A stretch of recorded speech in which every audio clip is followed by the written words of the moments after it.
هفته خبر تو خبر داره براتون از ولی فقیهی که این روزها سرش در قابلمه بحرانهای داخلی و خارجی گیر کرد و هر چقدر که خودش و باقی همپالکیاش زور میزنن نمیتونن رفع گیر کنن. یه چیزی تو این مایه ها. اوله थोड़ा वो कौन पकड़ा कुदरन पकड़ो कौन खाए ये क्या करो कुदरन पकड़न दे कौन खाए हो तो ओ पग पकड़ो ना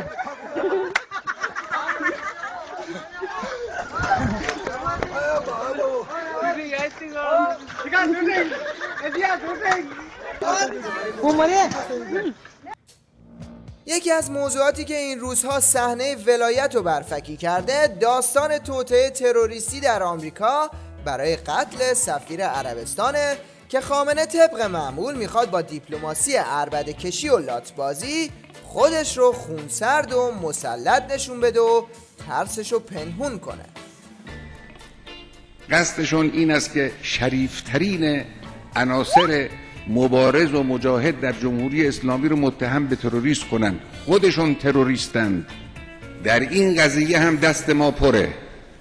ما امروز 100 سند غیر قابل خدشه در اختیار داریم که نشان میدهد که دولت آمریکا پشت سر ترورها و تروریست هایی بوده است که در ایران یا در منطقه واقع شده است و مبارزه با تروریسم رو در دنیا خواهیم ریخت. خلاصه اینکه عظما دهن وا کرده بود که یه تومه چرب و نرم واسه نظام جور کنه، غافل از اینکه تو این داستان خودش و نظامش لقمه شدن.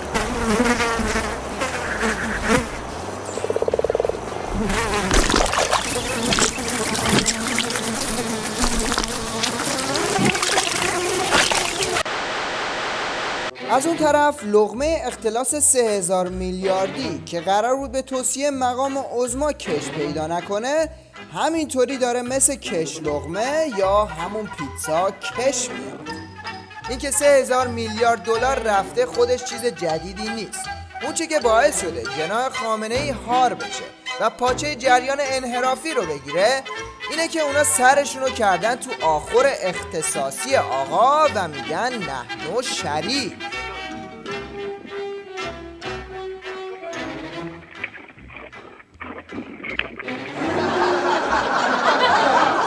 در رابطه با همین موضوع هم این هفته جلسه استیضاح وزیر اقتصاد احمدی نژاد در استبل بهارستان برگزار شد و وزیر پروار شده از اقتصاد نظام از خودش دفاع کرد.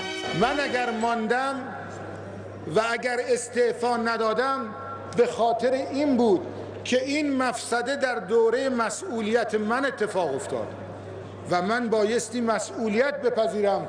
من 26 سال پیش با یک ساک برزنتی از یک شهرستان کوچک به تهران آمدم و امروز هم اگر قرار باشد بدون همون ساک برزنتی به شهرستانم برگردم بایستی نماز شب بخوانم تا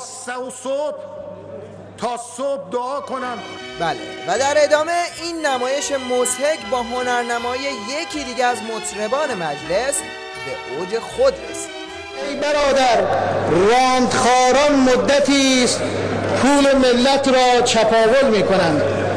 هر کجا دروازه را خالی کنند توپ‌های مرده را گل می کنند. راحت و آسوده در آن سوی آب رفته و سرکیسه را شل می کنند. ظاهراً موافقت میکنید یا مخالفت میکنید؟ گوش بدید آقای دکتر، به اونجا هم میرسیم. وقتی جمع تیکه پرونها و پرت و پلاگوها جمعه جای یکی کمه. بله آقا محمود احمدی نژاد که هر جور شده خودشو به این قافله رسوند. گفتم 5-6 ماه ما هر روزی با هر وزیری کار داریم میگن سب کن تو کمیسیون روزه بیاد بیرون. میگم کدوم کمیسیون مجلس انشالله وزرا که ما گرفتیم دیگه در طول هفته وزرا بیش از نصفش در خدمت شما هستن. من هدایت کنم تایید میکنید، دارید تایید میکنید. اول رأس لاریجانی ها هم کوتاه نیومد و یه دونه گذاشت تو کاسه انتر نظام. آقای دکتر احمدی نژاد احتمالاً وزرا جای دیگه میرن اطلاعات غلط میگن. حکایت این دوتا جناح حکایت دوتا رکاب دوچرخه است که سعی میکنن حول محور ولایت از همدیگه سبقت بگیرن، اما نتیجه همه این چرخ زدن ها این میشه که میبینید.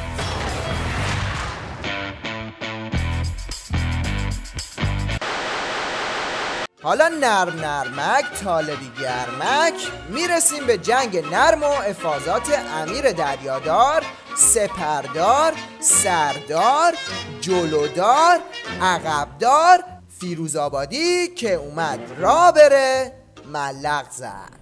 دشمنان این نظام تلاش میکنند که این کانون شعله‌ور و نورانی و معطری که به نام انقلاب اسلامی وجود داره رو خاموش بکنن. فیروزآبادی.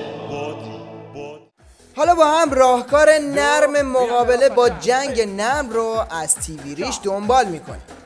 همونطور که میبینید تلاش میکنه خیلی نرم سینه سپر کنه. آقا واقعا من باورم نمیشه شما روز اولتون باشه. بازم قربان مربی استاد که خوب باشه.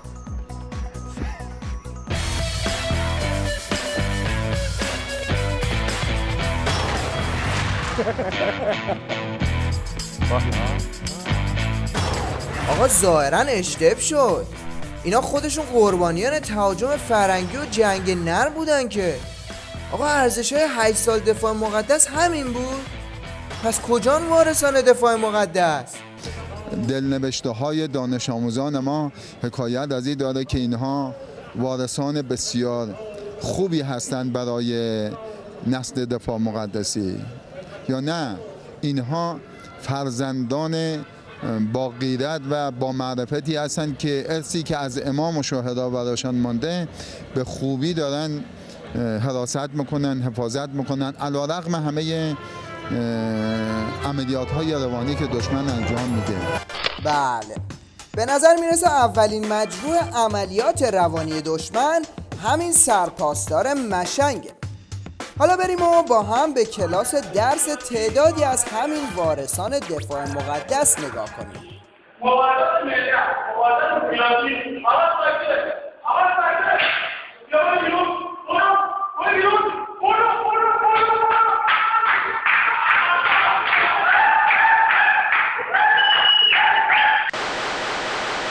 طوفان تغییر در خاورمیانه باز هم عنوان شاخدارترین دروغ هفته رو قباله محمود پینوکیو کرد.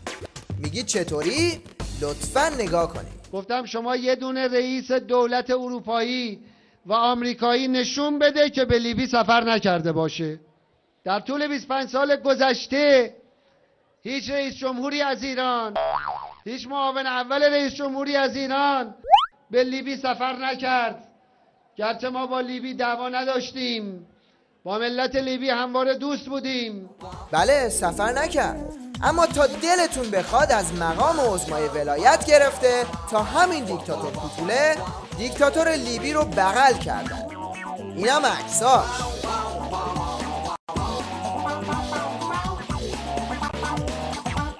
اگه طوفان تغییر در منطقه اون بلاها رو سر دیکتاتورهای تونس و مصر و لیبی آورد، فقط یه نسیمش اینطور نظامو کله ملق کرده که حکایت این اردک و بچه هاشه. البته دور از جون این اردک و جون ها.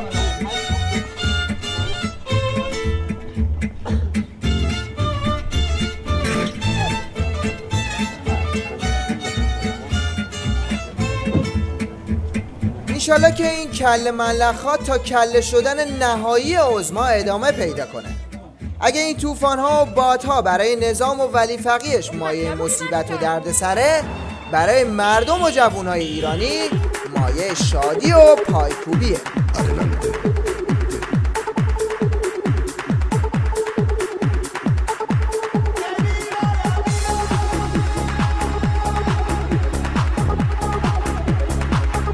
این که دیدید سهم جووناش بود. حالا از اونجایی که دود از کنده بلند میشه، این شما و این هنرنمای یک هموطن سالخورده در اردبیل.